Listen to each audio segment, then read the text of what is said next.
Well, welcome back, everybody. This is Flatirons Syndicate Motorsports Podcast, episode number 41. We've got Ryan from WRX Motorsports, Scotty's in the shop, and we've got another special guest with us this episode. We've got Preston Osborn from ARA Rally. And I guess, like, right off the top, Preston, so it is a new role for you in the ARA. So maybe just tell everybody at home what your role is, and then that'll probably make it clear why we brought you on the podcast. Yeah, of course. Actually, you've got me almost a year to the day that I started with ARA and USAC, who's kind of the parent company of ARA. But I am, depending on the day, I wear a couple of different hats. I guess my main title would be competition director for ARA. So pretty much anything pertaining to competition, which is a very general term, kind of falls under me. So some days are more interesting than others, depending on if I'm signing insurance documents or if I'm dealing with new aero packages. So nice. And so is it's I mean, would you competition director? You basically are in charge of all of the races that ARA oversees. So, and ARA being American Rally Association, so effectively all of the big rallies in the United States. Yeah. On our calendar, most years we have, I'd say on average about 18 races. So usually that's divided, of course, between the national races, which are kind of the bigger, higher profile races. But, I also think it's important that we foster the smaller races and of course, be able to give smaller teams the opportunity to race more often. The national events are obviously a lot of fun and more fans come out, and there's kind of more of the spectacle side of it. But they tend to be a little bit more expensive, and more of a time commitment is a big part of it. So having the smaller regional races are actually arguably as important as the big national ones. It's the grassroots events that are going on around the country. Exactly. And it's something that often gets maybe overlooked. I think overlooked is fair, is that it's kind of like the Colorado Hill Climb Association. There's all these individual hill climbs that are just these small local events that there's this organization that's kind of put together a series for it. There's a lot of regional rallies that have been going on in the country for a long time, not associated with like a national series necessarily. And it kind of like one of the first things that a national series, which, back in the day, probably SCCA, then Rally America, now ARA, did, was to basically just string together these regional rallies into a series. And that's what kind of got them into a national series. Yeah, a lot of people probably don't realize kind of the structure of the events, and generally the events are organized by locals, people that have relationships maybe with the town that the race is based in, or the road permitting that's involved, and then ARA, we're in charge of coming up with the rule set, but also we want the experience to be somewhat similar between events. And so part of my role is also working with events and setting expectations and how things should look, anything from documentation standpoints to how many miles are in a rally, and working with the organizers to put on those events. So, it's largely based by volunteers, which is I know, difficult for a lot of people because it is near a full-time job to put on these rallies, especially as you're getting closer to the races. In addition to my role with ARA, I'm actually wearing the shirt, but I'm one of the lead organizers for Rally Colorado, and it goes from meetings once a month, maybe once every 6 weeks. And then usually about 2 months out from the event, it becomes weekly meetings, usually a few hours per meeting, and then still work to be done in between those meetings. So it's a big ask to put on those events. And that's why the more people you can get involved on the organization side, the more help that it takes. Well, and that's go ahead, Scotty. So didn't Rally Colorado just recently become a national event? Not yet. Okay. They are asking for it essentially, and that's also part of what I have to do is look at events on the calendar and see which ones are nationals and which ones stay as a super regionals, as Colorado has been. And we kind of have our criteria that we work out of, and what we would like to see from national events. And so we do kind of almost a report card for every event that happens, so that we can make those decisions. And this is kind of the time of the year we do start to make those decisions. So the expectation right now is to have the calendar released by October. And so those are the types of conversations we're having. October of this year for the Correct. next year. Correct. Yeah. Very cool. Well, and what I wanted to just hit home is like what you said, each rally is largely put on by volunteers. So if there's anybody that is listening to this that likes rally and all that, maybe reach out to your local rally. I mean, if you want to get involved, I mean, it sounds like you could always use an extra set of hands or eyes or whatever to help make the rally actually happen. Yeah, no, absolutely. Very rarely will you hear an event say, "Oh, we had too many volunteers, so Right. we had to turn people away." That's just not the reality. You can always find somewhere that needs a little bit of extra help, and it's also a great way to get involved with the sport. We talked about the smaller regional rallies and kind of getting people started that way, but a great way to learn just kind of how an event is structured, which is a big part of running a rally. The fun stuff is blasting as fast as you can down the roads, but there's transits in between and controls to be calculated, and there's a little bit more involved with it. And being able to do it from the volunteer side at least gives you that framework before you do sit your butt in a race seat like Scotty's in. Yeah, exactly. Well, and so speaking of history with rally, Preston, let's maybe give people some background if they're not familiar with what you've done. Like, how did you find rally, and what has been your involvement with rally in the last handful of years that has kind of put you on the course to be in the role that you are now? Yeah, interestingly enough, I did not grow up being into cars, and I don't really have anyone in my family that was into cars or motorsports.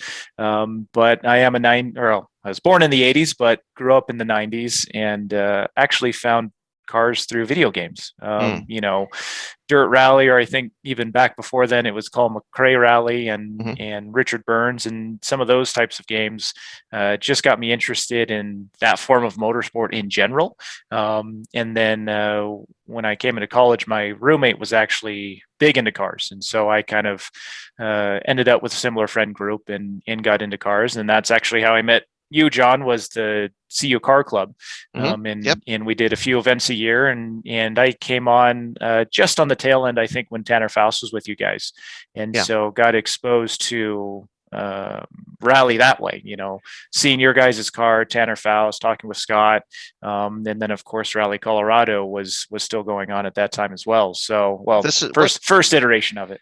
so first CU Car Club. So this is University of Colorado. So this is here in Boulder, Colorado. What year would that have been? 2006, 2007? Maybe 05. I think it was later. I think our first car show we did was 05, and I believe you guys were involved from the beginning. But I think we even did a campus event before we did the car show, because I remember being outside of the UMC building, and there was like Scott's car, and I think we had 4 or 5 cars there.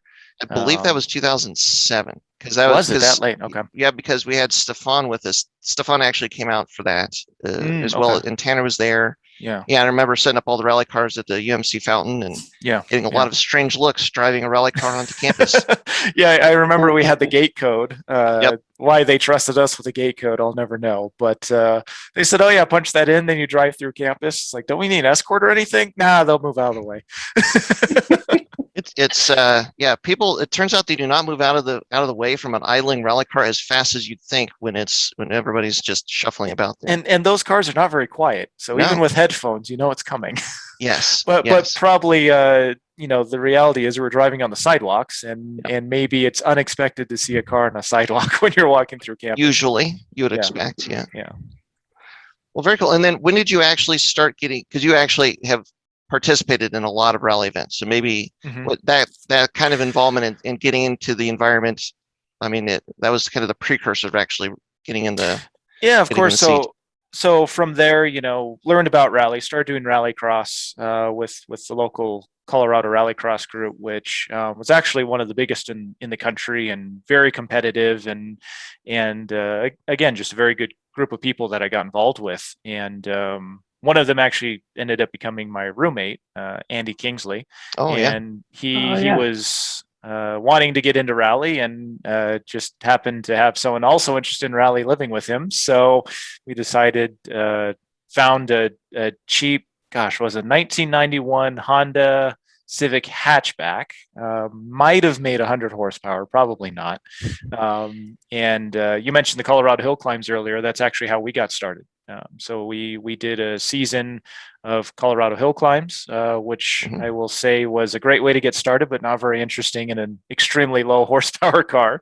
Right. But we cut our teeth on it, and then from there we started doing regional rallies in the Southwest. A lot of those, and actually organized by Denise and Pat McMahon, Mhm. which unfortunately Pat passed away pretty recently. So we're working on kind of a memorial rally for him to do in November in Nevada. Oh, cool.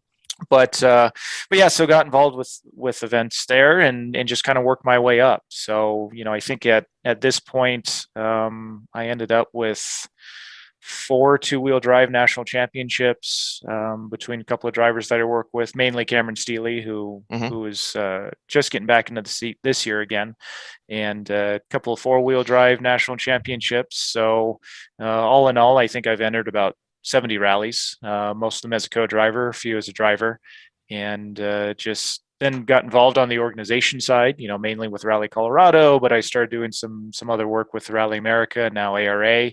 And so when Doug Shepard, the previous, he was, I guess, series manager was his official title, but when he was looking to step down, they were looking for somebody to replace him, and I guess my name came up, and here we are. Wow. Nice. So Well, very and long journey condensed into about 3 minutes. well, that's all right. Well, and so the team that you co-drove with Cameron Sealy there for probably, I would say, the majority of your rally career was ODD Racing. Correct. And Yeah. so maybe just talk about some of the cars that you guys ran during that time. Yeah, absolutely. So, I had the fortune of being with ODD Racing as their co-driver for, gosh, 6 or 7 years, and then actually the kind of team manager and shop manager, because we started building customer cars and working on customer cars as well. But the first kind of flagship car that we had was a Fiesta ST. This was when they were still pretty new, in 2014 and 15 is when we built our first one. And they've been competitive internationally for years, but we're just starting to get them here in the U.S. And Ed, the crew chief for the team, actually worked for Team O'Neill before he joined ODD, and Team O'Neill had a deal with Ford actually, and so I think they got 30 something Fiestas Wow. from Ford, and turned them all into rally cars of kind of different levels, anything from very basic entry level, up to things like the R2s and cars that you see more competitive internationally. And Ed is the one who kind of spearheaded that program. And so he wanted to do something more, joined our team, and we built the first Fiesta ST to compete in the US, at least a high level. So it was an open class car, sequential transmission, tons of suspension work. We built our own control arms in-house. A lot of the components we built in-house. I should say Ed did more than anyone. Yeah. We did a little bit, but And so this is so that was our flagship for many years. Yeah. and this is an open class front wheel drive. Correct. Yeah. So it is a front wheel drive car. And that's, of course, we won a few championships in two wheel drive, on a national level. And probably the most exciting year was 2016. Reese Millen was with a Toyota factory program, and granted, it's small factory program, but we had a very, very competitive season. Went down to the final race at LSPR, and it was just winner take all. And that was probably the most fun season I ever had, because every race, we were split by 20 seconds or less over 120 race miles. Wow. And so it was really just every race going back and forth, and you just had to kind of push the entire season, which was a lot of fun. And LSPR, at least in a two-wheel drive car, was the fastest I'd ever gone, because it was just maximum attack for basically the first 6 stages. Wow. And then Ryan unfortunately crashed out, and so we just had to finish at that point. Yeah. Now, did Nice. you guys rented a bunch of those too, right? You guys We ODD did. had like a whole rental fleet. Yeah, so we got known for the Fiestas just since that was the main one we were competing in. And again, so we built kind of our own fleet from that entry level all the way up to the higher level. So we're most well known for our entry level Fiestas. We had, I think, 3 of them at the peak. And so we looked at it as a way to get new drivers involved with rally. It's intimidating to get involved with the sport, and especially when you go, okay, I want to start racing. Well, now you got to build or buy a car, and you're kind of doing that without knowing if you actually are going to like rally, which you're asking someone to put up a pretty big financial investment without ever stepping foot into the driver's seat. And so we tried to offer it at a very low price point so that people can get involved with rally, learn how it looks, and if they like it, and go from there.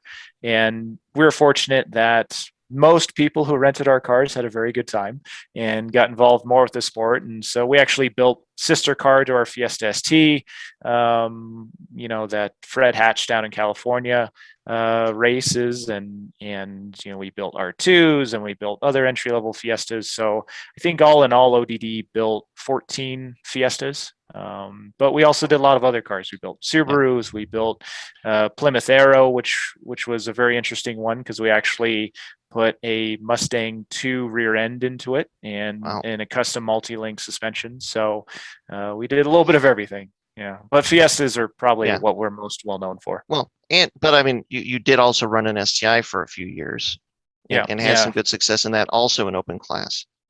We did. That was in the limited class. Limited, so the step down from open, and part of the reason for that is before ODD kind of shut down, we're building a Focus RS, and we needed kind of a car in between that we could campaign, get some experience in 4-wheel drive, and we had some pretty good success right off the bat, winning races in the class and some overall podiums. And so actually in 2019, we won the limited 4-wheel drive championship, and actually 3rd overall for the championship, which in that class I think is a pretty good result for the season. Yeah. It's a pretty competitive class, and even though we're in kind of an older spec car, so the SP version of the car, basically from the old Rally America days, Cam is a very, very talented driver, and so we had some good results. Nice. Well, so suffice it to say, you have some experience in rally, but then you completely shifted into now this more leadership role. And I'm wondering, like, one of the questions I had for you is, as you move from being a competitor into an organizer, what was the biggest challenge that you knew you were going to have to taking on that role? Yeah, I think from my perspective as a competitor and as I got involved with an organizer, of course, when you're looking at it as a competitor, you go, oh, it's so easy to change everything, and they need to do this and this differently. And sometimes it gets frustrating when you don't see those changes happen. And so I started to have conversations with organizers and people involved with Rally America and again, eventually ARA as it is now, and learned that people kind of get stuck in their ways, and they obviously want to put on good rallies, but as I said before, there's so much time and energy that goes into rallies that there's kind of a risk by changing stuff and trying to do things a little bit differently or thinking from it from a different perspective. And so I think I had the benefit of coming in as a very recent and still active competitor, and so I can look at it from a little bit different of a perspective and try and make some of these changes. And even coming into this year, I made some pretty dramatic changes, such as bringing Rally Safe in, which is a huge technological change from what we've used in the past, and even some of the procedural things I've changed coming into it. So I didn't want to blow it all up in the first year, and so I still have some changes that I want to make down the line. Sure.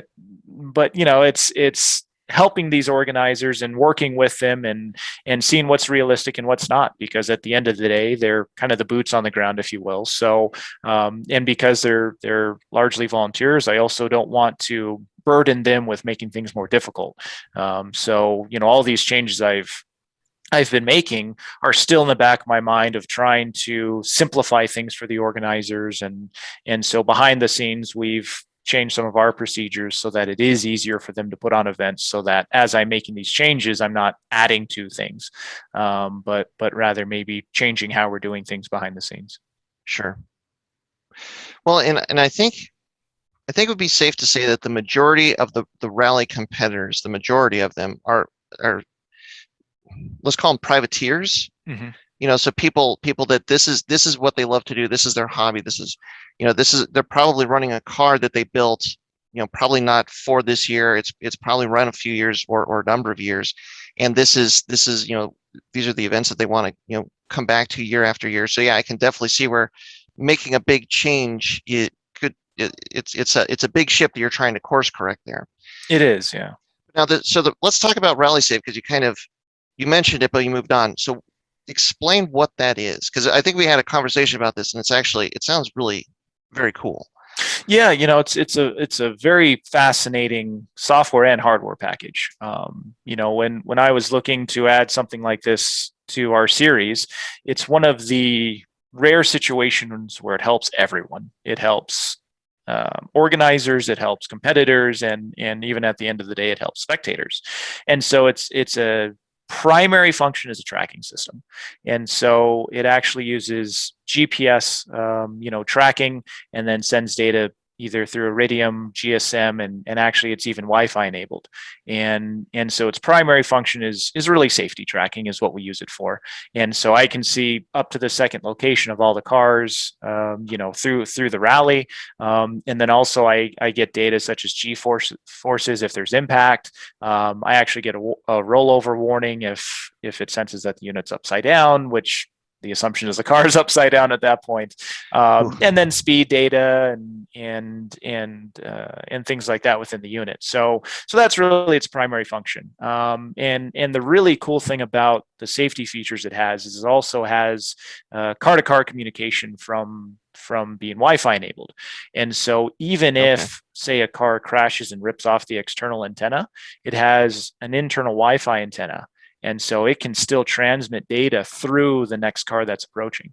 And from what we've seen, distance-wise, of course, it's geographically limited, but you can get up to about 1,000 feet of transmit distance. And just with the Wi-Fi. Just from the Wi-Fi.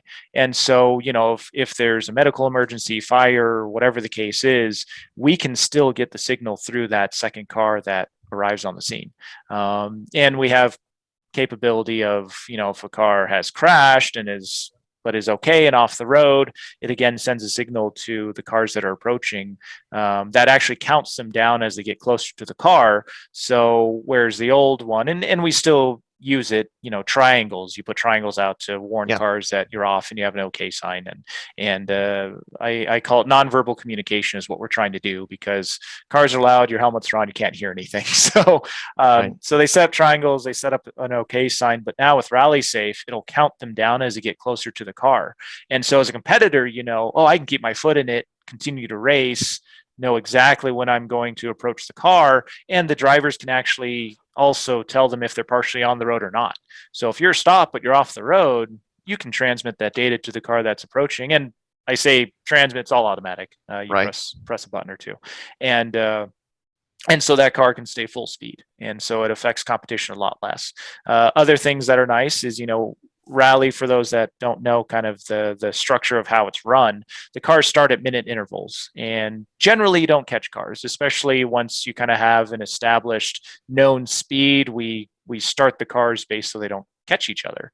But as you get towards the back of the pack, it's a bit of a wild card. And so if you catch someone, again, cars are loud. You don't necessarily know if there's a car behind you, especially if there's dust. You're not going to see them. Well, there's a push to pass feature. So once you get within a certain range and you're catching that car, you hit a button and it transmits to that car ahead of you saying, hey, there's someone behind you. It's going to be very nice if you let them by. So it gives them the opportunity to do that. And then we also use it for scoring and timing. So it's GPS enabled timing software. So we have a start line, we have a finish line, and it does timing that way. And it's pretty incredible, the software that they have written, because of course GPS only updates so many times a second. Right. This system is every 10th of a second. And so there's actually an algorithm that they have written to fill in that tenths. And so through their testing, and I have seen it as well, it's accurate to the thousandth. Wow. Which we don't score in the thousandth, but it's good to know it's there just in case. Sure. Yeah. Man, so Now- the really cool thing is just how much it incorporates GPS data and lets the cars communicate to one another back and forth. Yeah. I mean, that's very cool. Yeah, and the nice thing is, so the timing data, for example, it primarily is sent over GSM once, it stores the data in the unit, but then sends it over GSM. So depending on the cell coverage, we get times within seconds. And so for competitors, they're able to set their strategy and kind of how they're going to battle, knowing that their times are accurate and available more or less immediately. But because the cars have communication within each other, even if there's a dead spot, say somewhere in the forest, because they can ping off each other, all of a sudden you'll see all these times start to come in as the cars connect to each other. So it's fun to watch, from race control. Now, did this help? Would this helped find Earl when they got lost in that flood? It might have. It really would depend on how the antenna would have held together and how water would have affected it. Earl may have been a lost cause regardless. So tell everybody who might not be familiar who Earl is and what happened. Sure. So Earl is a very interesting story. We talked about Fiestas coming over to the U.S. and Team O'Neill getting that batch of Fiestas to build.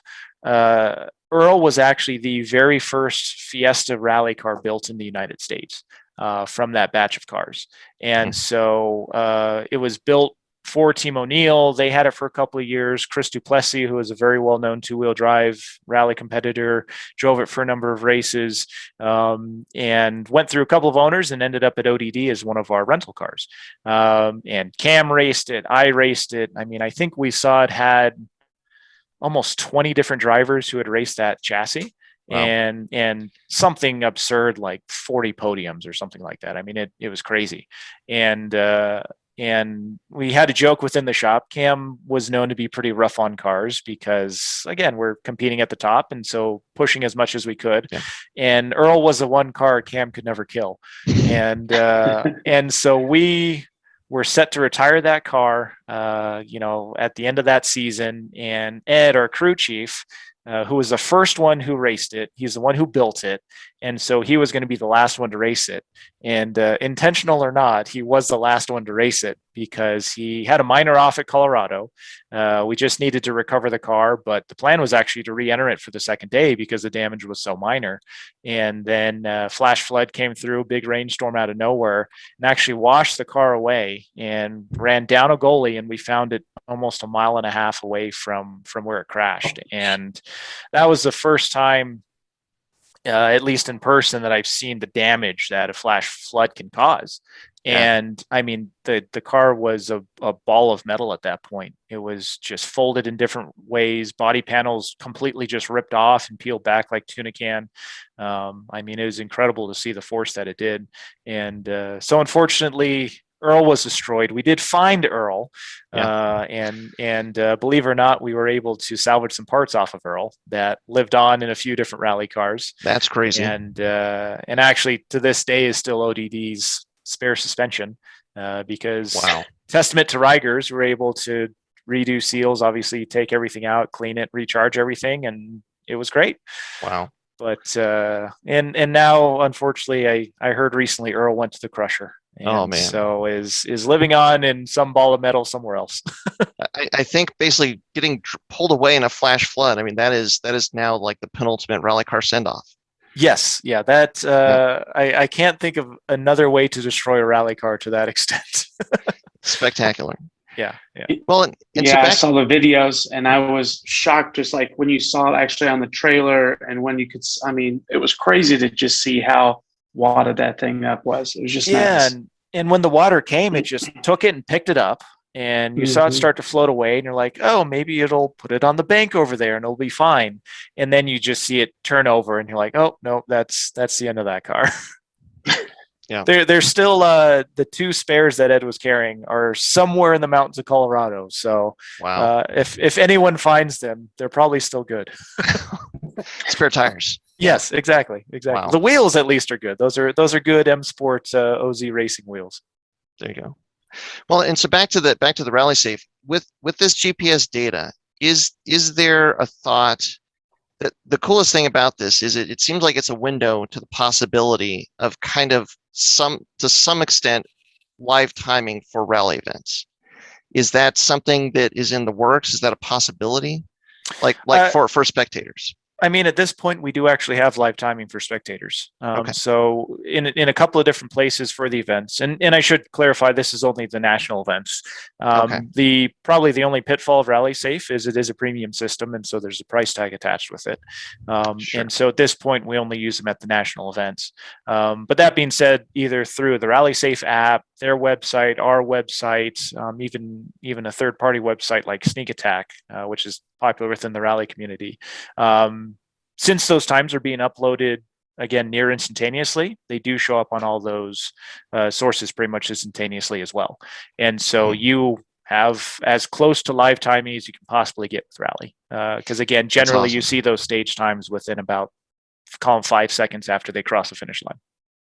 And even being, because one of the things the app, I'm sure people, if you've ever even, well, it's definitely spectated, but even looked into rally, these events happen in really remote locations. Like Rally Colorado, which happens in Rangeley, Colorado. It is definitely, you're kind of out there on the plains. Yeah. Does the GPS data? So obviously you'd have the GPS data that you could collect, but if you're running a stage that's remote, how do you get that signal from the remote location to somewhere where it could be basically broadcast? Are you using like cell phones or cell towers or? Yeah, so that's the nice thing about Rally Safe again, is because it has so many different ways to send communication out. It uses Iridium or GSM are kind of the 2 main sources. Iridium, of course, being satellite communication, GSM being cell coverage. So its primary source for that type of data is going to be GSM, just mainly because it's a lot less expensive. And we have, without diving too deep into it, we have what's called primary messaging and secondary messaging. Primary messaging is going to be all of your safety related items. And so it's going to transmit that type of data any way it can. Because we need to know if cars crashed, we need to know if a car is rolled over. And so that's just going to blast it on everything. And so we get that, again, pretty much every 10th of a second if something's happened.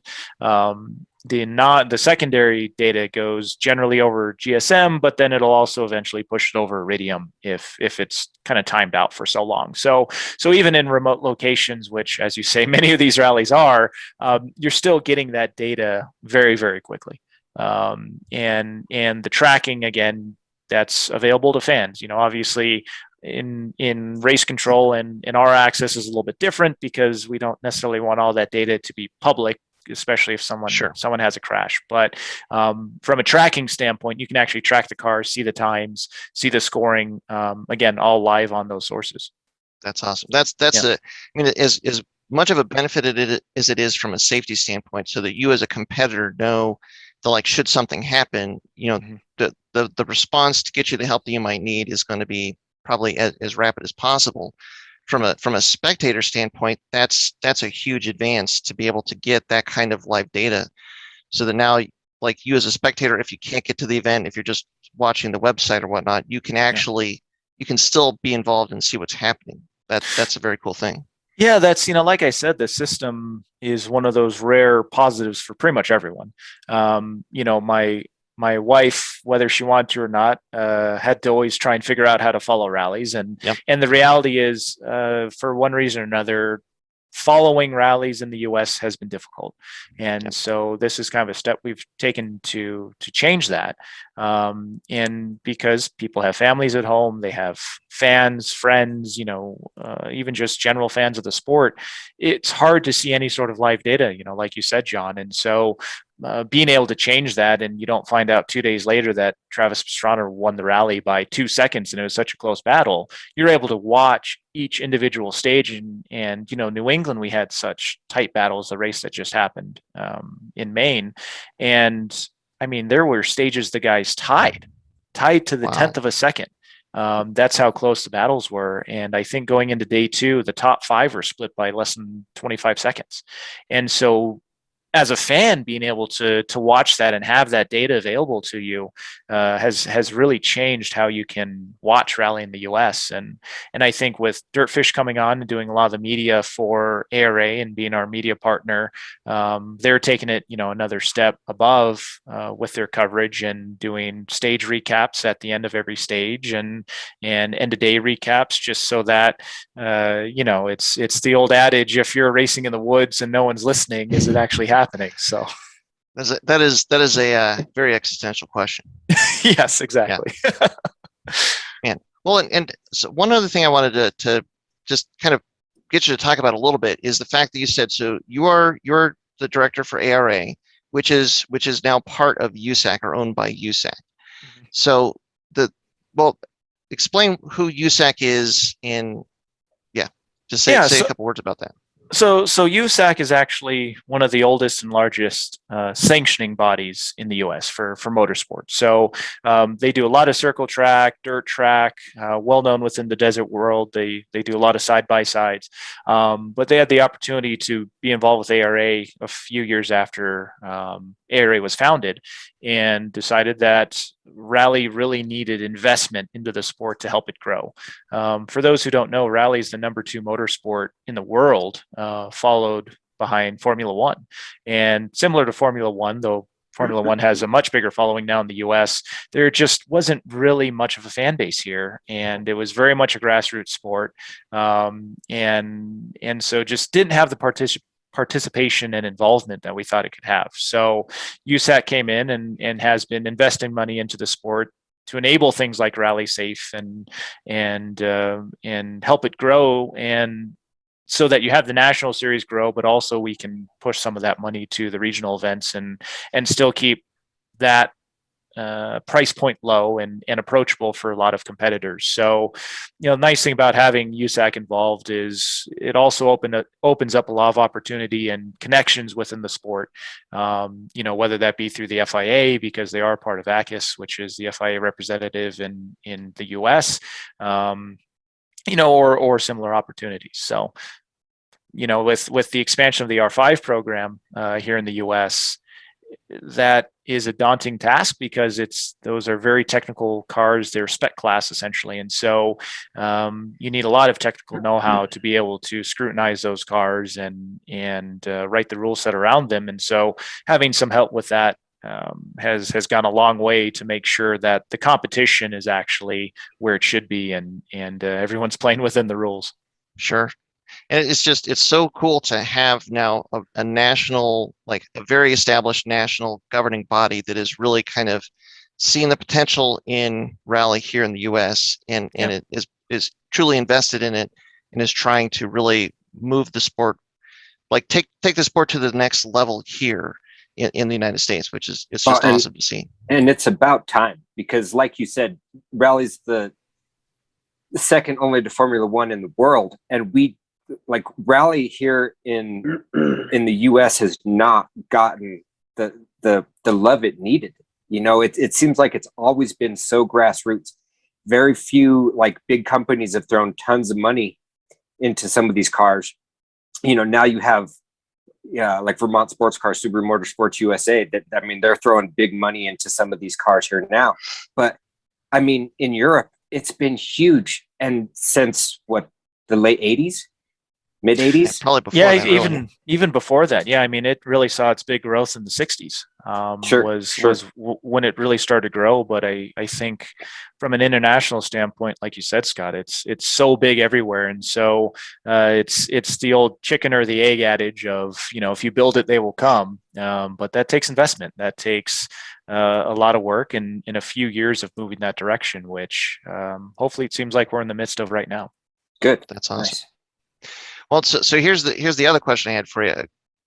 So you kind of knew what you were up against getting into basic kind of overseeing the ARA.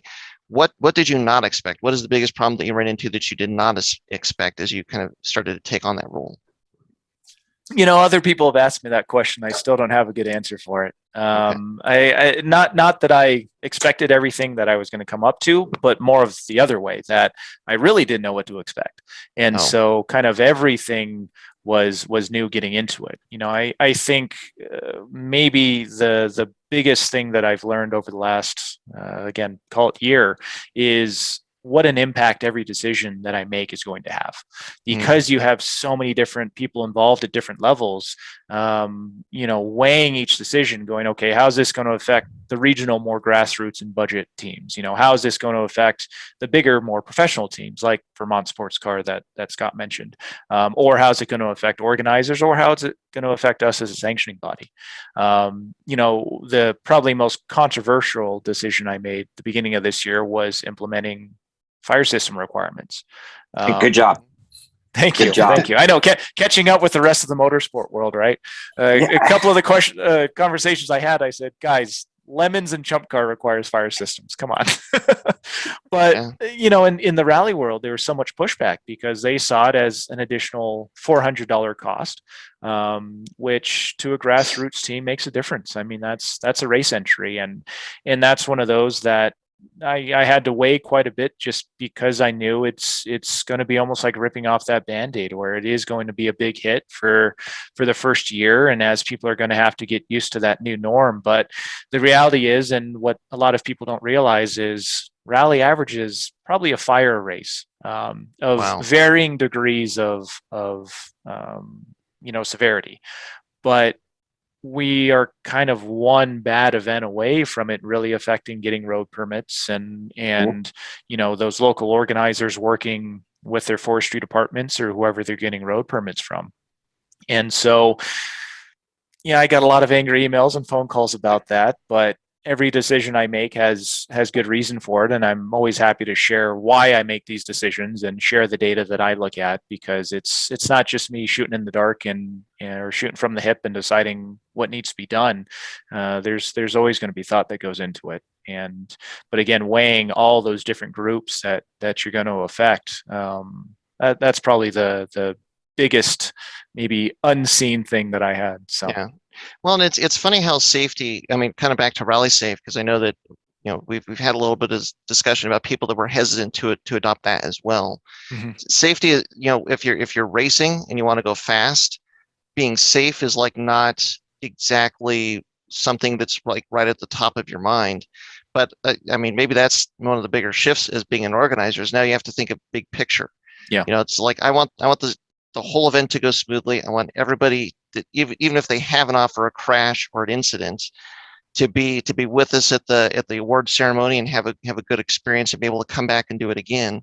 Mm-hmm. And it seems like, just making decisions to make the whole event safer is a really good long-term decision. I mean, I can tell you, like, so with our rally car, once it came out that we had to put a fire suppression system in there, we realized, wait a minute, we don't have this in the Pikespeed car. Why don't we have this in the Pikespeed car?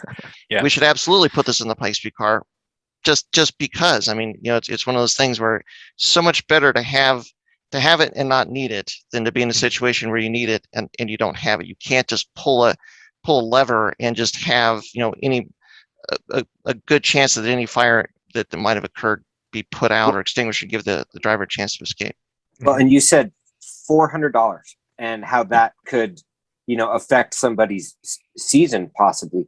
But if you lose your car to a fire, it's going to cost a lot more than $400. I mean, a lot of this comes back to preventative maintenance. Mm-hmm.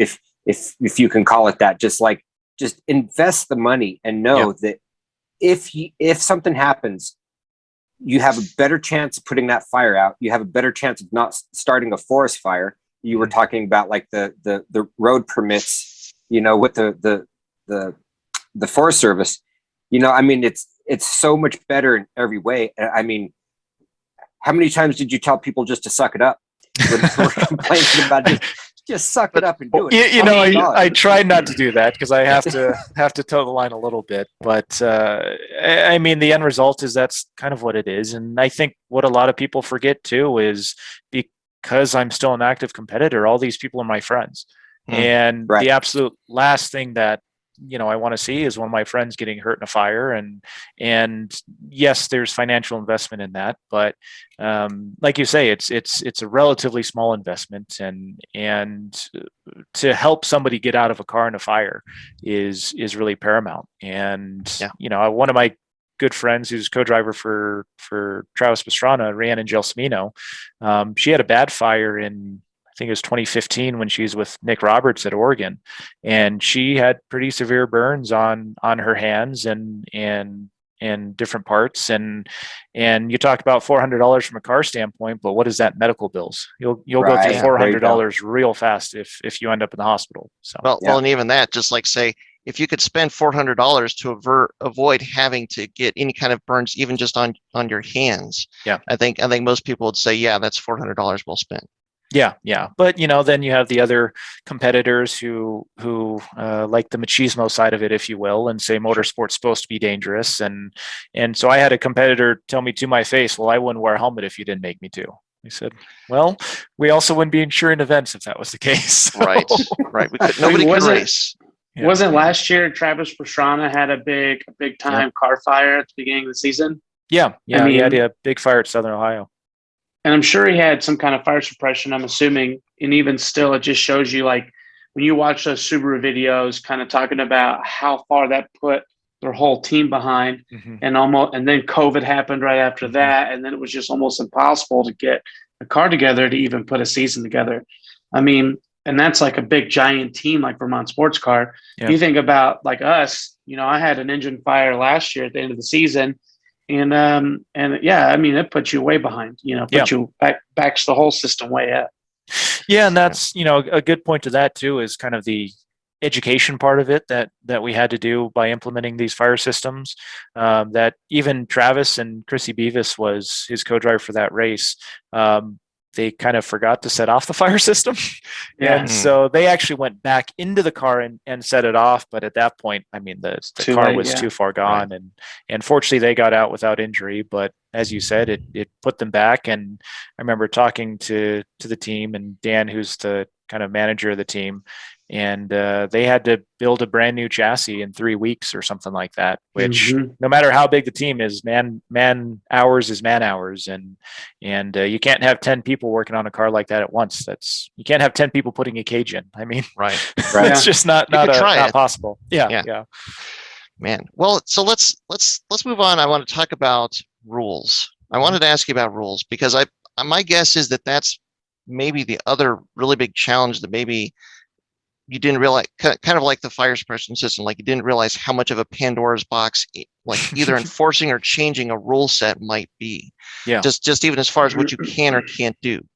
I remember we had a discussion about what type of anti-lag system was allowable or not.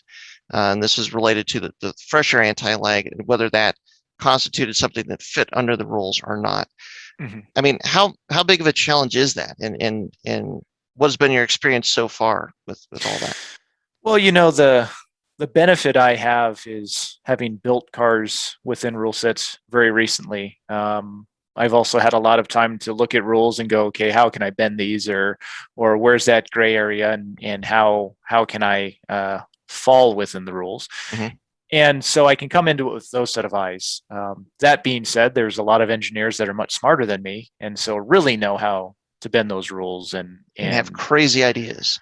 Yes, absolutely. And so it is certainly a pretty big challenge writing rules. We're in the midst of writing the ARA rules for 2022 right now.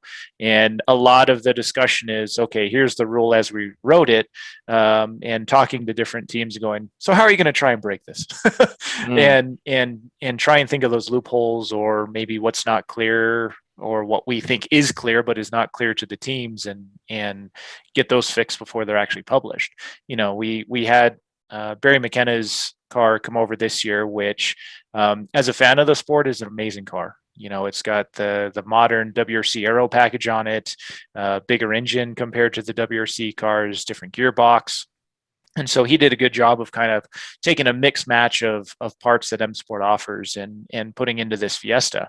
And so really the argument came down to whether the ARA was legal or not, because in our eyes, the ARA was not legal by the way the rules were written. But what I learned is, of course, I kind of came into these rules already written as is, and we made some minor changes for this year, but just really didn't have the time frame to make dramatic changes going into 2021 with the assumption that 2022 was going to be the big update. And Barry kind of beat us to the punch.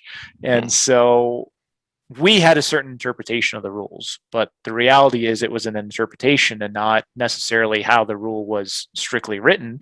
And so we went through an appeal process, and the end result was a car like that was legal purely because our rules did not define things well enough.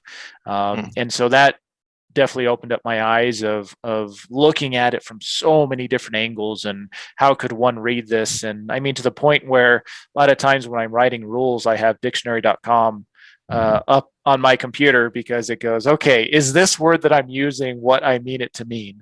Wow. But I mean, that's just how it has to come down to. Sure. Well, and from a rule set, now having been a competitor and now being an organizer, somebody that now, instead of having to look for loopholes or build a car to work within kind of a rule set, or maybe on the fringes of a rule set, to actually enforce the rule set. I mean, do you think of the rules differently? And kind of what I'm thinking is, like, so you have this car that has an aero package that is by the letter, by the dictionary.com definition of the rules, allowable. Yeah. But it's pushing things in a different direction than maybe you ideally wanted, because, like, if it's got a lot more aero components on it, if it's a lot more of a variation from the stock appearance of the stock car that you'd want, I'm sure there has to be a consideration of, like, okay, well, now if we let this car in and we let this car run, how many other people are going to look at this and then say, well, that means I can add this, and this to the car that I'm running because it's okay over here. And is it like, okay, well, that's okay, let people run with it and add what they think they can to kind of maybe bring the level of competition up? Or do you have to look at it from a standpoint of saying, like, well, we'll let it run for this year, but then next year we've got to bring this down, because we don't want to, like, pressure everybody to make all of these changes, because if there's two people that are the only people that can make a change like this, then they're just going to run away from everybody. Well, yeah, it's almost a cascading effect, as you're kind of alluding to there. And I think part of the dilemma that we saw with Barry's car, or I should say the end result of the appeal of Barry's car, is we had told competitors no. We had gotten requests for running front splitters and running diffusers and things like that. And because our interpretation was that those were not legal, we had already told, numerous competitors, no, you couldn't run that. As recently as the event that the car showed up, we had a competitor ask specifically about a front splitter, and we told them to take it off, and then that car shows up, and here we are. But when it comes to writing the rules in kind of a weird way, you go, okay, what is the end result car that I want? What is that top car that I want? And you kind of work your way backwards from there. So but again, then you affect the other competitors, and probably no one else is going to show up with a WRC level aero kit. But now we allow front splitters. Now we allow diffusers. Now we allow different rear wing shapes. That is more available to those lower level competitors. That can be done on much more of a budget. I know what the aero kit on Barry's car costs, and let's just say there's several zeros behind it. Wow. And as you say, that's not available to most competitors. And that's where I have kind of internal conflict, because as a fan of the sport, as I said earlier, that is a really, really cool car, and I love to see it competing in the US. There's no other car like it, frankly, in the world. And so I love that side of it. But from the competition side of things, Barry is a very, very talented driver. And so he's able to compete with Subaru. But what happens if we put a Sebastian Loeb level or Sebastian Ogier level person in that car? That's suddenly there's nobody that can keep up with there. And is that good for competition?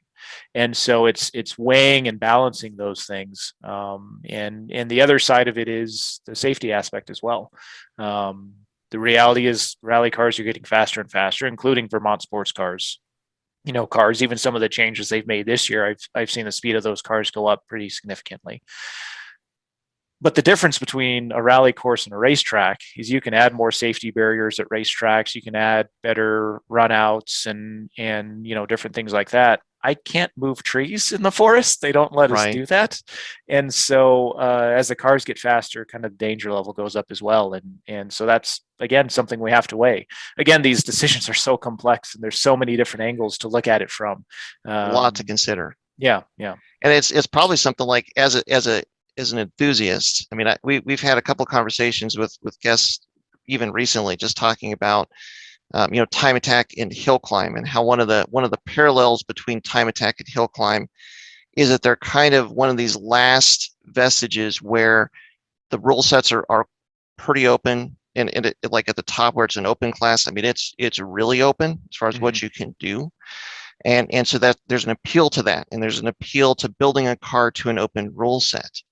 And I think there's a desire in rally to build a car like that, to kind of like to hark back to like the Group B days, where Group B days, bring it back. Well, just like, hey, let's just, as long as it's got 4 wheels, maybe even 4 wheels, and it's like if you squint from 50 feet away, it looks like a car. Yeah. Let's run. Let's let it run and see what it can do, because there's kind of that same attraction of the challenges that rally presents because of the roads that you're running on, because of various variable conditions, that you want to push the threshold in that direction. But then like if you have to get permits and get insurance for the event and all that, it's like letting a no holds barred car on track, and just that could maybe be 30, 40, 50% faster than the winning cars. But what happens when you have 5 of them? What happens when you have 10? Yeah. It's a whole different kettle of fish to consider. There's a reason why they banned Group E.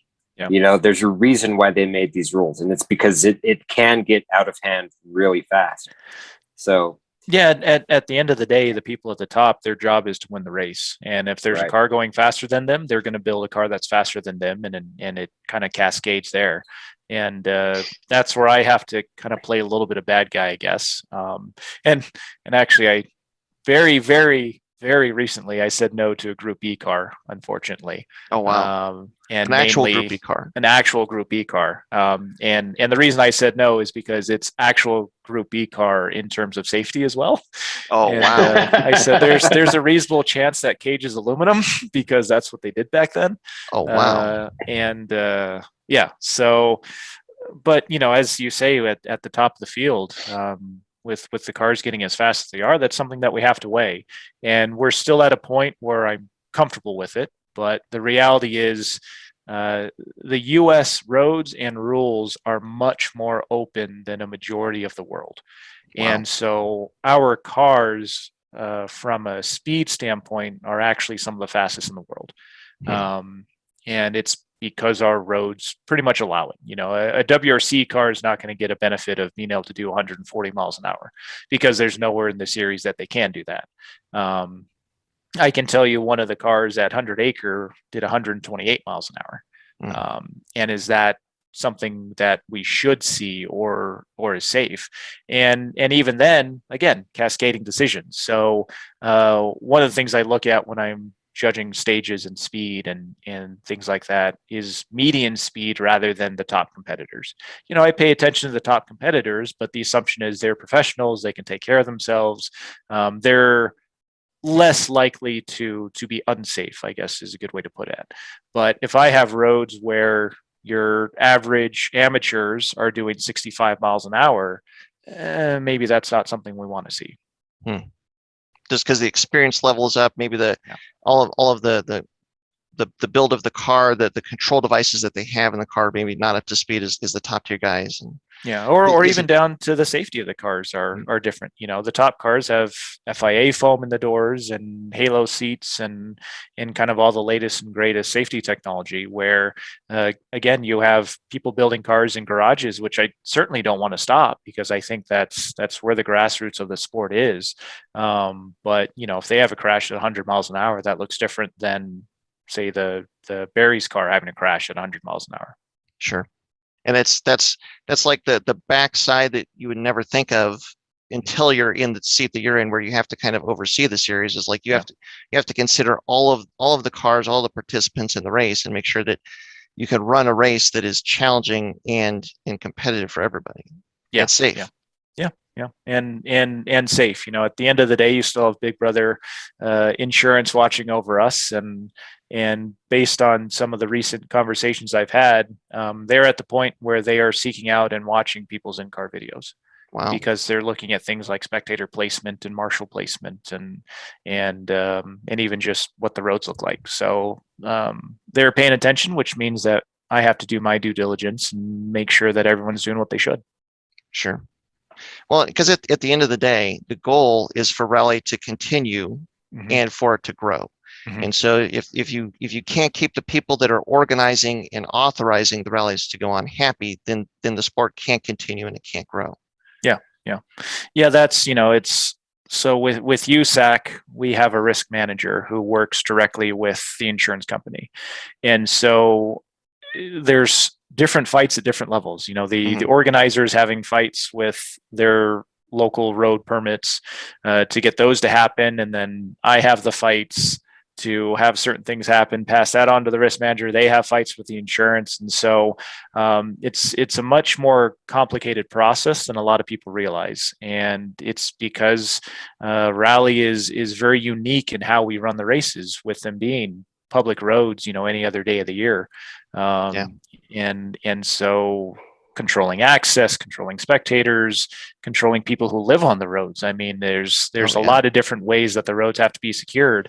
And it's closest to, say, desert racing, but I learned very quickly that even compared to desert racing, it's extremely different. In some ways, rally is more difficult, and in other ways, desert racing is more difficult. Because in the desert, they can come from anywhere. It's hard to control a course like that, and so there's kind of a certain level of risk that they understand.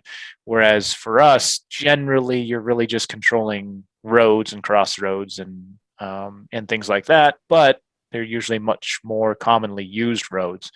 And I can't tell you the number of stages I've had delayed as a competitor because the mail person insists on delivering mail. I don't care what's going on and what event's happening. This is the time I drop mail off at this house. Wow.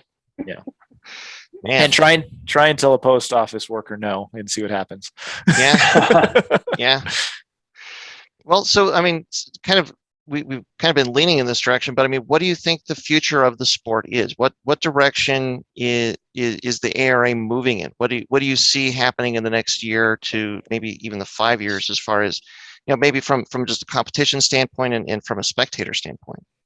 Yeah, I of course have my own goals I would like to see, and it's working with events and obviously within the organization to make that happen. And I've talked about it a little bit before, where I really see national rallies and regional rallies as kind of two separate entities in a way. And so for the national rallies, I want to increase the level of the competition at top, increase things like the R5s, which we haven't talked a lot about, but that's an extremely popular class internationally, in all the FIA rallies. And because it's near a spec class, it's extremely competitive, very close competition. So if we can foster growth from there, which we've seen this year, just a couple of years ago, we had 2 R5s maybe at each race, and now we're up to 10. And this is a pretty high level car too. Yeah. This is in other parts of the world, usually the top class. And for us, again, with our open rules being open, we have cars above that, but it's not unusual for them to be finishing in the top 5. So be able to foster the top end of the field, and really increase the sponsor engagement and spectators and exposure that you see from the national series. That's really what I want to see there. And of course, pie in the sky goals is seeing a WRC event here in a few years. Oh, wow. And so talking with the FIA and trying to make that connection and bring an event over here is obviously something we'd all love to see. It's just trying to make it happen. So not easy. No. And there's a lot of moving pieces there. Lot of moving pieces. And they do things differently, maybe not as differently as people would expect, but there's still changes we'd have to see here for an event to be on the WRC level, and their expectations, as difficult as maybe my expectations are going to be, they're a whole nother level. Just knowing the process, they start looking at races basically a year in advance, to set that calendar, and their expectations for roads and facilities is very different. And then, of course, on the regional side, what I'd really like to see is increase the number of regional events, and so that regional championships mean something again. I mentioned I started out in the Southwest region for, when I started out in rally. And back then I feel like it meant something to win that regional championship. My first year with Andy, we won in two-wheel drive. Our second year, we won in super production. And I felt like that was much more of an accomplishment back then, because there were 6+ events that you had to go compete in, and you had to beat some very good drivers to do that.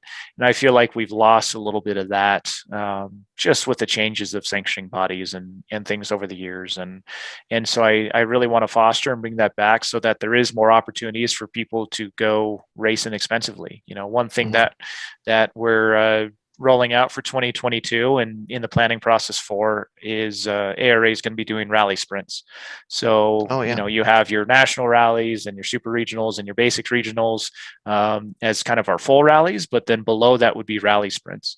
And that is, you still have to have a prepared car, but you can run it without a co-driver. Generally it's only going to be on one or two roads. So from a logistics standpoint, they're very easy, not only on organizers, but also on competitors. But it's a good way, again, inexpensively, for competitors to get involved with the sport and start rallying. Oh, that'd be awesome. I mean, one of the favorite classes that we have, like, looked at it, we've talked through builds with people, like Dave Brown and Jeff Huser is building a car. He built a car and he's completing a build of the car. Is what was the open lights, the naturally aspirated class, and it's so cool because it's a lot. It takes away a lot of the complexity. If you remove the turbo and any of the plumbing and everything that goes along with the turbo, that simplifies things greatly. And then, like, the car that you can use to start for that is a lot more attainable to people. But it's still, like, the way that the rule set is, it could be a really fun, really competitive car. And so something like that, if there's more applications for that, and there's more applications at regional events for that kind of a class, I mean, I think that's it, to have a car that can be fun and that can be fast but attainable, versus like an R5 car or an open class car. I mean, I think there's some real foundation there to build on, and it's exciting to hear that you're kind of moving in that direction. Yeah, funny enough, that's a class that I'm having to reassess. And the reason for it is because it's actually a pretty generally open class. Yes, it has to be an NA car, and there's some engine restrictions, but under the current rules, it allows 6-cylinder engines. And actually allows sequentials. I forgot about that. Yeah. And the rules have been the same way for, many years at this point, and no one really was building a car to say the limits of those rules. And so it was mainly a very competitive, a lot of Subaru Imprezas and similar cars racing, and is very close and a very good community. Well, now you're starting to have people bring some proper weapons into that class. And I heard about one of these. Yeah. So 6-cylinder with sequential. Yeah. There's 3 of them floating around there now that are, 6 cylinders making over 300 horsepower, sequential transmissions, long travel suspension. And that's just not where the class really should be. And so, again, up to us to figure out how we can still foster those types of cars while keeping the regional competitors within, again, a very fun class, as you said. Yeah, man, it kind of brings it back to, like, how do you prune the rule set to basically keep the people that are kind of adhering to the, let's call it, the spirit of the rules, right? So that they're still having fun, but the guys that built something to the fringes where it's not necessarily going to be competitive with an open class car, but it's like right there in that limits. Like, you want to turn them away, but man, how do you Yeah. balance all that? Yeah, I bet Scotty and Ryan know, but the SCCA rulebook is 700 pages, and Yeah. I know why it's 700 pages, and I'm trying to not do that. Yeah, That it's is, so tough. I get people all the time tell me, I wish we could do just the way NASA rules are. I was like, you have no idea what a proper NASA car looks like. Just because you think it's power to weight doesn't mean that it's going to be this end all solution for all of your problems. Yeah. I happen to know a couple of people with switches in their cars that aren't competing anymore. That sure, they met the power to weight rules when you went through tech, but yeah, maybe not on the track. yeah, Mhm. yeah. It's just, I do not envy you in your role, Preston. But one of the things, I guess, I mean, would you think it would be fair to say that you are more willing to be open? I mean, heck, we're having this conversation here. It seems like that's one of the decisions that you've made in taking that role, is to not basically put up a big wall between yourself and the competitors, and probably because you still know a lot of the competitors, they're a lot of your friends anyway, but so that you're more open to having discussions about just rules in general. Yeah, I've tried to be much more approachable than the people have in the past, and I don't believe that it was an intentional decision that they made. But the reality is, would they be comfortable going on a podcast? Are they comfortable engaging on Facebook? Probably unlikely, and that's probably more of a generational thing than anything. But being a competitor, knowing how difficult it was to get answers, and even the process we're going through building that Focus RS, it was very difficult getting clarifying answers and having questions answered, and that's not what I wanted my organization to look like. I wanted to feel like people can ask me questions, and that's from top to bottom. I said before how difficult it is getting involved in rally, and it's daunting. And I feel like before, you didn't have someone working with you to get you involved in the sport. It was, oh, don't ask questions, you should know the answer to it, or just being very difficult who to find to talk to. And so, like, one of the changes I made that I don't talk about much, but I do the vast majority of the novice briefings for the events. And my intention for that is so that they see my face, they see me as getting them involved with the sport, so that if they have questions, they don't know how something works, or where they need to find information, that they can reach out to me so I can point them in the right direction, or answer their question. Because there's a stat thrown around quite a bit that most people do 3 rallies and that's it. I think that has changed in the last couple of years, but I think it's going to be an ongoing effort to make sure it stays that way.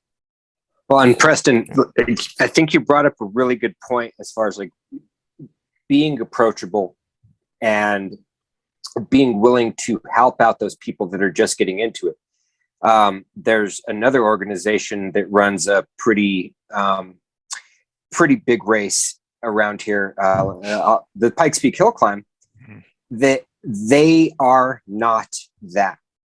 Their opinion of like the rules is it's all in the rule book. And then you go to the rule book and there's a paragraph that is very, very vague about, what your cage should look like. Oh, it's got to be this. Well, but can I do this? Oh, it's in the rule book.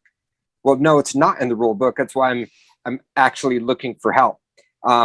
People just trying to get into building a car for the Pikes Peak Hill Climb have so little resources besides talking to essentially other competitors, that have done it before. So I think that that's huge for you to like be that willing to help out.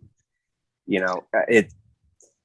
Well, and it's we've noted here, anybody that's involved in rally for more than like a season, say, knows that there's a community that is built around rally. Like the bulk of the competitors that you see that are out there running cars, that's a community, and most of those guys talk to one another and whatnot, and it is hard to break into that.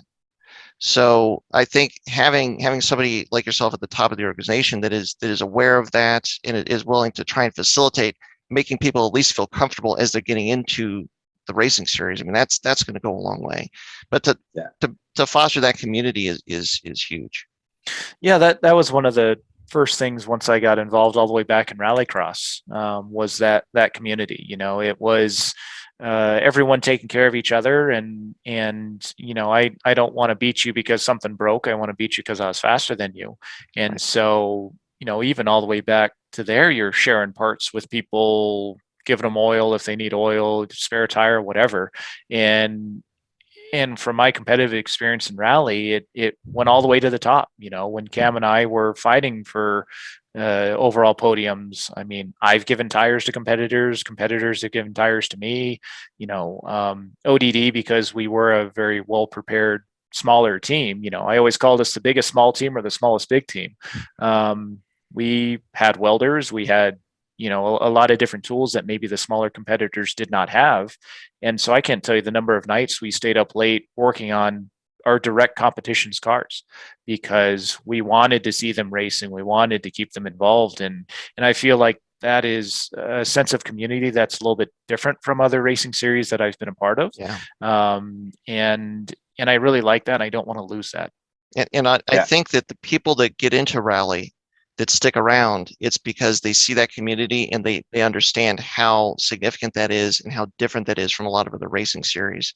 And it's like, man, if I'm going to like spend my free time and the funds that I have available to compete in an event, I want to go out and I want to have fun. And I want to participate with a really good, active community. And I mean, rally is that for a lot of people.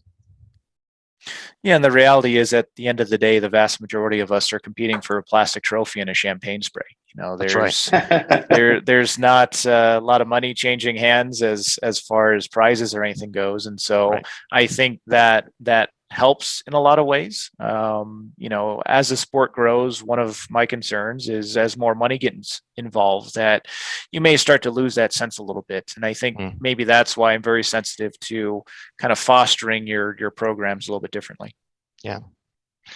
Well, like I said, it's not an easy challenge. I do not envy you at all, but I think it's really cool that the approach that you've taken, so the decisions that you're making so far, and just the fact that USAC is now involved, and there's some real forward thinking involved with taking rally into the next direction. I mean, I really look forward to seeing what happens in the next 2 to 5 years. I think it's going to be great stuff. Yeah, that's of course the hope. Yes. Well, we've taken up a lot of your time, President. Again, thank you very much for making the time to sit down and talk with us. As we're kind of winding down here, Dustix, Scotty, do you guys have any other questions you want to throw out at Preston real quick? No, I think I'm good. Yeah, same. I mean, I had to throw in the little Earl dig, but other than that, I mean. I was going to say, John's throwing me softballs over here. You guys don't have any hardball questions for me? Do you miss driving? I mean, you said you still drive some, right?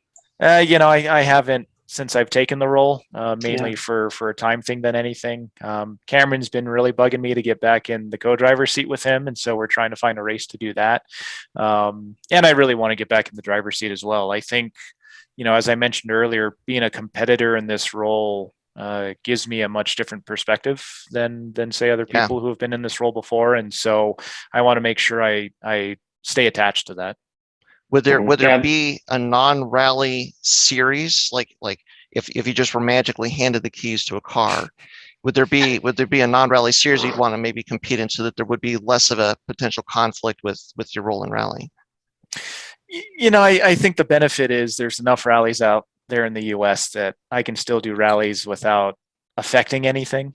Sure. Even within our regional series, I would have no problem competing in a race and then turning in my time card at the end and DNFing. Obviously, for me in this role now, it's more for the fun and the experience of it rather than the outright competition side. I want to beat people, but I can still look at stage times. But, if it wasn't rally, I've actually been itching to get back in the tarmac world again. Mm-hmm. I really miss circuit racing and I didn't get a ton of experience doing that, but I did get some. And so even what, Scotty and Ryan are doing, I'd love to do some of that again, and even something as simple as doing lemons or a series like that. Just anything that's going to get me seat time is obviously enjoyable. Yeah. So way back in the day, I seem to remember that you had a green GC that I think it even had a cage put in it. It does. It does. Now, do you still have this car? I do. You And, do. Does it still have an engine in it? The engine is still in it, yes. All right. Does it run? It hasn't run in a while now. Hasn't run in a while. Okay. Yeah. You're close. You're so close. That's actually so Rod, who is the owner of ODD, it's actually still sitting at his shop.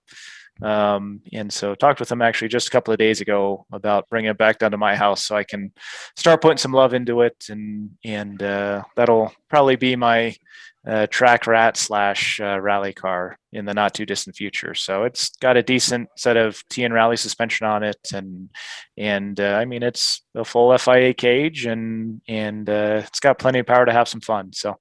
You're not far away from getting in that driver's seat and having a good time. I'm not, and that's the tantalizingly close kind of twig that's hanging over me, knowing that it's just out of reach right now. But having a newborn probably doesn't help the amount of time I'd be able to put into it. But that is true. That is true. It'll happen. You've got the car, you got the cage, it's got an engine in it. I mean, you've got like the hard stuff's done. Yeah, the hard stuff's done. Time. Who needs time? Yeah, exactly. Exactly. But see, the good and the bad thing about being involved with a team like ODD is learning how to build a quote unquote proper car. And so, of course, that GC, or the Christmas tree, as it's so lovingly called, even though it's now white, but it was built in my garage, and I was learning how to work on cars when I built that car. And so now, of course, everything I look at on that car, I'm like, I need to change that. Let's rework the wiring harness. I should rerun the brake lines. I should change the fueling system.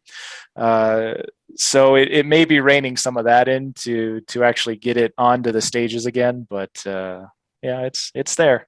Yeah, nice. Well, the baseline is get the car running and shake it down, and then make changes from there.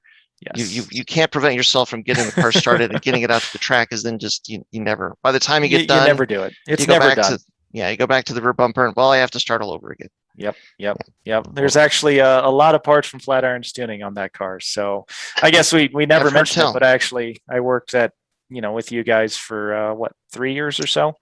I want to say it was closer to four or five, actually. Yeah, it may have been longer than that. So I think I took over your position there. That may be the case. Yeah. So took over the seat. Yeah.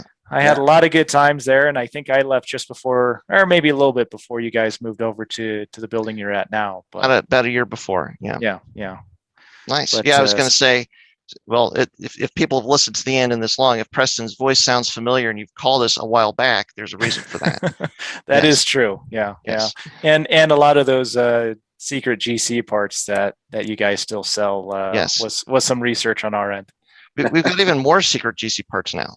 Oh, well, I've got to look at the updated catalog, see if I need it. Well, and actually, you better hurry, because what we're starting to see in not small fashion is Subaru is now discontinuing a lot of that old stuff from the 90s. Yeah, because probably very aging rapidly. Out. Yeah, I think they're really kind of setting their eyes to the next generation, and they're really kind of finally phasing out a lot of the older stuff. The most shocking one to me that they discontinued is actually the ARA gear set. Oh, from the really? version 6 STI. Yes, that Subaru does not make that gear set anymore, and that was one of those. That was one of those things where that was such a common gear set put into the 5-speed transmissions. Yeah. I mean, I guarantee you they sold probably 5 times more ARA gear sets than there were ever STI RAs made. Probably more than that. Oh, I believe it. Yeah. But, actually, funny story to wrap it all up. I think, or as far as that, I've got the old 5-speed transmission out of the rally car in the GC. Yeah, you do. I totally forgot about that. Yeah. When we went to the 6-speed, you actually ended up with the 5-speed. I did, because it had the good diffs in it, and which is funny. Yeah, the 20 kg center diff also discontinued. Oh wow. So yeah, it's getting hard to find stuff. But that being said, I mean, I am very excited for this new model of WRX and STI coming out. I talked with Scott, and he refused to tell me anything about it. So he always tells us that he doesn't know, and I think that he doesn't know, but I think he knows more than he says. He refuses to tell us anything. I don't know. Yeah. Well, and sometimes, very rarely, do I try and flex my position. But I was talking with, again, Vermont Sports Car, because obviously they must know about it. They have to.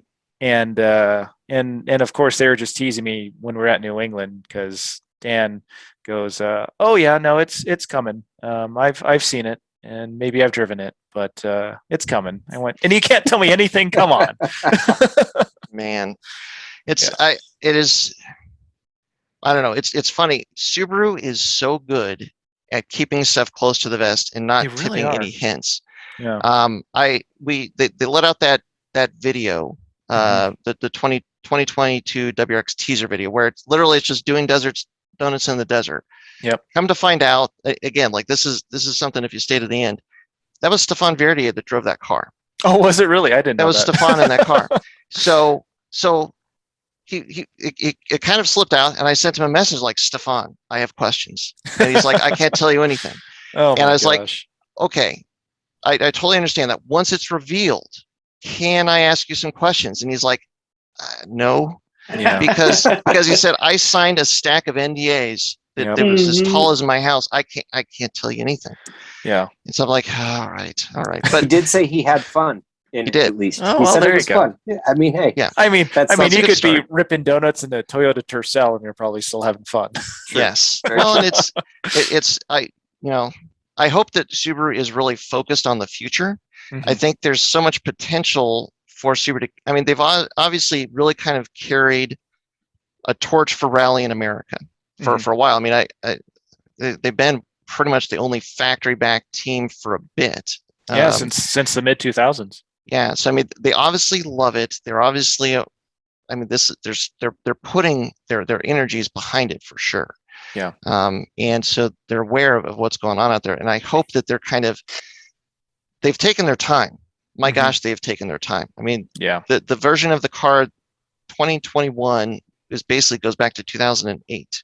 And Right. even that was a Mhm. little change of the dial from 2004. Yep. So you have to hope that they've had enough time to really come out with something that's going to just kind of take everything to the next level. So Well, I think, and I'm sure, obviously, you've worked for Subaru for a while now, that they tend to be a very conservative company as far as their Yeah. decision making goes, that's what scares me. Yeah. yeah, and we've been teased a new engine for how long now, and even the update, the WRX, okay, that was a good step, but Well, and I we don't mean, even know what it is largely, yet. yeah, but largely well, the yeah. STI engine has been the same since '04. Well, I guess dual AVCS, so a minor 08. change, in '08, but Well, and we've talked about it here. My hope is that the reason that they do that is because, like Subaru, they don't want to build the penultimate car. Like they don't want to take whatever they've got going with Vermont Sports Car and like the current rally car or Air Slayer or something like that, and say like, okay, so the next STI is available now, and it makes 900 horsepower, and it has crazy launch control, and you can do these sweet jumps, and here you go. Like, no, so you're leaking now that they're selling the Gymkhana car at dealerships, right? yes. Yeah, if you need a hot clip, that is it. The Air Slayer is the 2022 STI.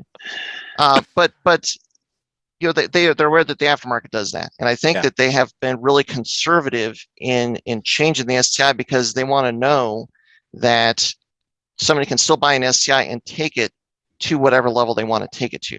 Whereas like the direct injected WRX, you could do it, but there's a way where you can kind of maximize the potential of that car and that engine and that drivetrain is way different than what they would want to be in the STI. And I hope that they're still kind of building the car with the kind of understanding or with the anticipation that the aftermarket is going to really take the STI to the next level.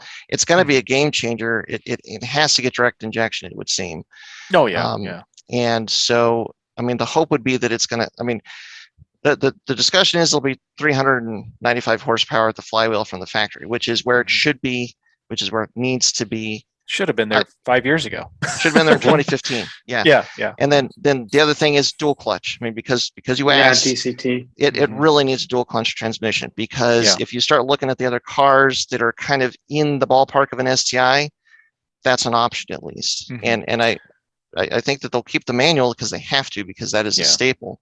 But if it has a dual clutch transmission, then all of a sudden that's a car that then you could tweak it just a little bit, and it's going to be competitive with all these other cars, like a Golf R, say, that has a dual clutch transmission, Where if you don't have that option to put in sequential or something like it, it's just, I mean, it's the cost of the car again. It makes it so that it's so hard to take an STI and make it competitive in the class where there's now existing segment. where there's cars that you can just go and buy that have that transmission already. Well, I think that's the reality is the STI is now a mid $40,000 car. Yeah. And by ending up at that price point, there's a lot more competition in that segment from, like you said, Volkswagen, even some of the entry level Audis and but at the same time, maybe Subaru looks at it and they see cars like the Focus RS that were, the STI killer, and it was a flash in the pan. It was here and gone in 4 years. And so, but whereas the STI has lived on in its current iteration for how long, but I think, like you were saying, the big difference now is the price point and where the competition is in that price segment. That is all-wheel drive turbo.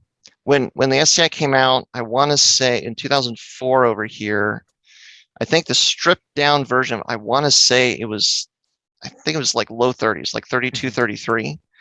And they really kept it in that low to mid 30s for so long. And then I think they've really kind of begrudgingly brought it up into that low to mid 40s range.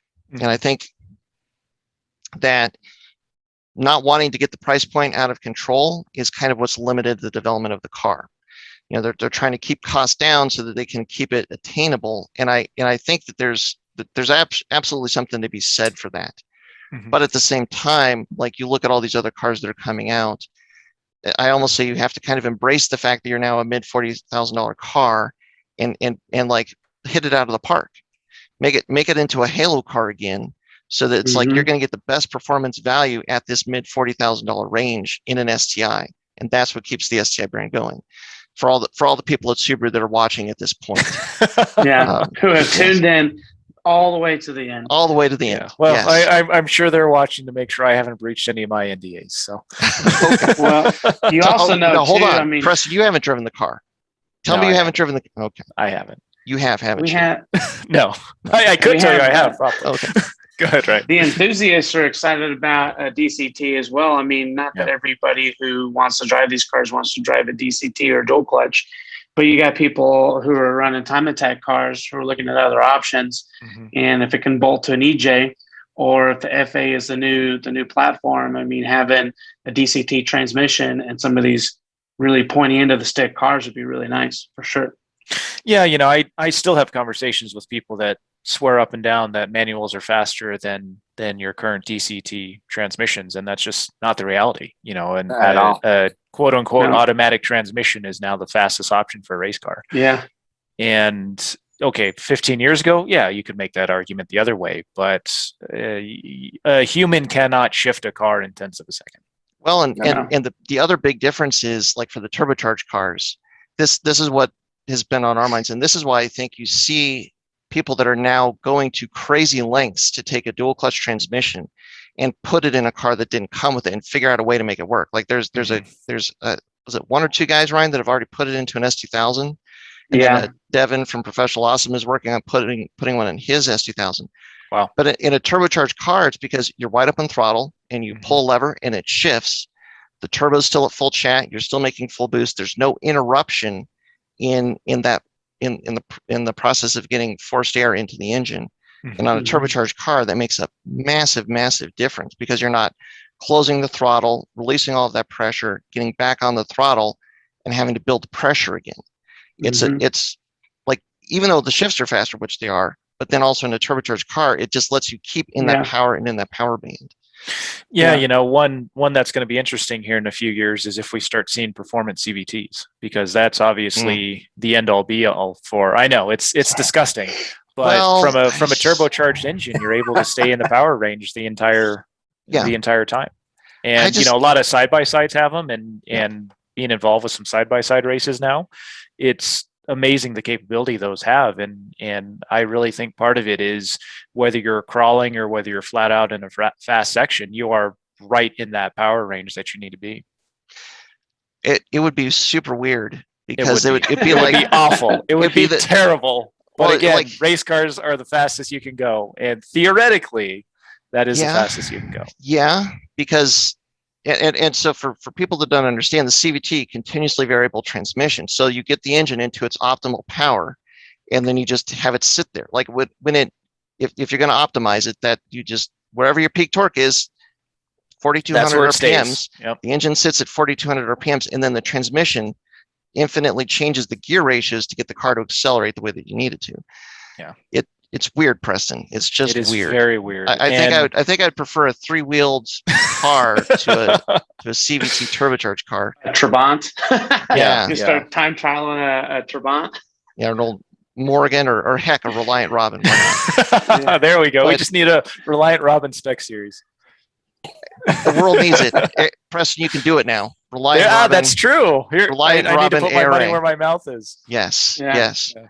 But man, there's so much potential there. And like Yeah. the other whisper that I've heard, because again, you brought up the subject. The rumor is that whatever this next STI is going to be the last STI that is only gasoline powered. Hmm. So at a minimum, whatever the next STI is, it's going to be at minimum a hybrid. Yeah. Which I guess is not necessarily a terrible thing, but Mhm. my feeling is like with you bring in a hybrid power plant, it's probably not going to be nearly as able to be modified as what we would have just with direct injection or whatever. Yeah, I think there's another level to it, but even look at all electric cars. When those first came out, people said, "Oh, you're not going to be able to tinker with them and do anything." And there's certainly added complexity to it, but you can increase the output of Teslas and other electric cars. And of course, in my world, WRC cars are going hybrid next year. Yeah. And so seeing the capability of those new cars that are coming out, like any motorsport and major regulation change, I think the cars next year will be slightly slower than they are this year. And that's due to several things. Ironically, as we're looking to increase our rules, WRC is actually restricting them a little bit more next year. But so they'll be a little bit slower, but give them 2 or 3 years, and I bet you they're faster than the current spec cars. Yeah. We saw a similar thing for Formula One when they went to hybrids. They were 4 seconds a lap slower in the first year, and then the second year they were 2 seconds a lap slower, and within 3 years they were beating track records again. Yeah. So that's the great thing about motorsport, and why there's still some trickle down technology from it, is because they're pushing the limits and trying to build the fastest car possible within the regulations. They find out techniques or design or engineering decisions that make cars faster, safer, handle better, and eventually that works down to road going cars. A lot of the hybrid systems that Mercedes run are actually derived from the hybrid system of the F1 cars. Yeah. Well, and that's certainly the hope, is that if it does become hybrid, the aftermarket is able to embrace it and kind of give us the ability to optimize cars the way that we want to optimize them. Mm-hmm. Who knows? I don't know. I think the I mean, electrical cars, that's a much steeper hill to climb, but There's no emission restraints on batteries. that Not you yet. know of. Not yet. Again, if Subaru's listening, don't say it out loud. But I can share an anecdotal story with you. When I was an automotive consultant, I worked with some performance shops, and the same conversations we're having today about hybrids and electric cars, they talked about when carburetors first came, when ECUs started to run the cars. When injectors started to show up. And so it's always going to be an ongoing discussion, but the reality is I think with the people that we work with, as long as it has some number of wheels and moves forward with some sort of powertrain, they're always going to find a way to make it faster. Well, you know what they say, auto racing was born when the second car rolled off the assembly line. Exactly. All of a sudden now, well, which one is faster? And Yep. it's been the same question ever since. Exactly. Yeah. Exactly. Well, I mean, the other thing is, I would say you never count against the aftermarket, because there's so many good minds, bright people that are really interested and want to get into these systems. Kind of like you're saying, like when they put a computer in control of a car, the people that were modifying cars up until that point were like, that's it. What we're done. There's nothing you can do. It's a computer. What is even possible in a computer? And now it turns out a lot's possible with the computer. Like that actually was not the limiting factor. That's what actually opened the doors to a whole lot of performance to the enthusiast. And I mean, it would be great if hybridization or even electric was kind of similar to that. Like 5 years from now, we're talking about an electric STI that's about to come out that's going to change the game or something. Yeah. Well, think about it. You guys just did Pikes Peak, and how many electric and hybrid cars were there? And you look 5 years ago, and there might have been one exhibition car that ran and probably barely made it up the mountain, but now they're competing for top times. Like we've talked about with Reese Millen, I'm still of the opinion that electric car at Pikes Peak is cheating. Yeah. Because it's back to the intent versus what it is. But if you go all the way back, I mean, why was Pikes Peak created? It was for people to show what their cars could do. And how can you get to the top of the mountain fastest? Yep, that was it. And the reality now is that Pikes Peak is in a position because of the altitude where battery power is king. Because the reason I say it's cheating, I don't really think it's cheating, except it is. But it's because the elevation is not a factor. Like that's what's so cool about Pikes Peak for an automobile, an internal combustion engine, is that you have a set of variables that is completely unique and that is just so challenging, even from the start line up to the everywhere. It is just a completely unique environment. But you put an electric car there, it doesn't care. It runs the same at the start line as it does at the finish. It's just they still have to worry about the change in downforce. At least that's not going to go away. Well, until you start having movable wings. We actually just had to put in our rules that you couldn't have movable wings because there's some Gymkhana car out there with active DRS, and we realized technically our rules didn't disallow that, so they do now. Interesting. Yeah, well, I'm sure they'll find some hill to prime it up. Oh, of course. Yeah. Maybe this weekend even. It may be, yes, man. So no DRS in rally. Okay. No DRS, not right now. We'll now. See who petitions, and if they give me a compelling reason, maybe. Okay, very cool. All right, well, Preston, we have taken up a lot of your time, and good conversation there at the end. Especially, thank you for sticking around, and thank you for spending all the time with us to talk about all this stuff. Hey, at the end of the day, we're all car guys, so I'm sure we could talk about this forever. That's the whole inspiration for the podcast. It's like we're having these conversations anyway. We should just record it and put it out there, because maybe there's somebody that would actually be interested and want to listen. So far, it's worked out okay. Yeah. Well, I listen to most of them, so I guess catering to the fan base there. Excellent. Very cool. That's brilliant. You and Subaru. That's basically that's everybody who's listening. So you'll see one less viewer on this one, right? Maybe. Yes. Well, cool. Well, thank you very much, Preston, and thanks everybody for listening. Thanks for sticking around to the end. You're lucky you got all those Easter eggs. And I guess until next time, as always, stay tuned with Flatirons Tuning. All right. Well, thank you guys.